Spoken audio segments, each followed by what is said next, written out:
Mga kalaog, chicken lollipop at 89 pesos, at 3-piece chicken na may only rice at only juice na may iba't ibang flavor at 99 pesos. Ang ating tinimusan dito sa Ramen House and Korean Foods sa Kalye Colin.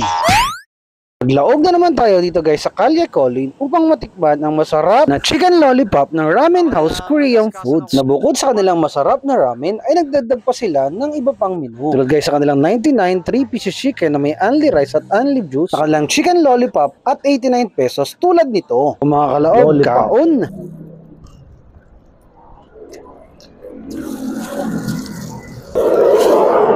Hindi lang isa, dalawa.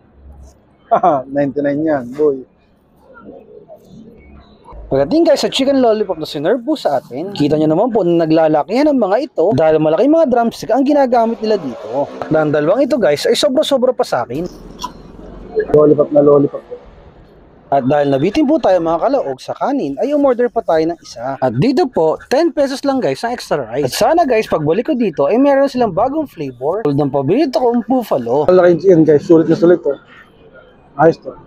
The chicken, the flavor, the quality, and the serving are all okay. At dito guys, meron pa silang pa extra juice. Ito lang makakita guys ang 89 pesos pero busog na busog ka na. Ay talagang simut sarap. May-ari po pala nito guys ay may-ari din po ng Aling Maliit Sisling Sisig. Kaya guys, dumayo na rin po kayo dito.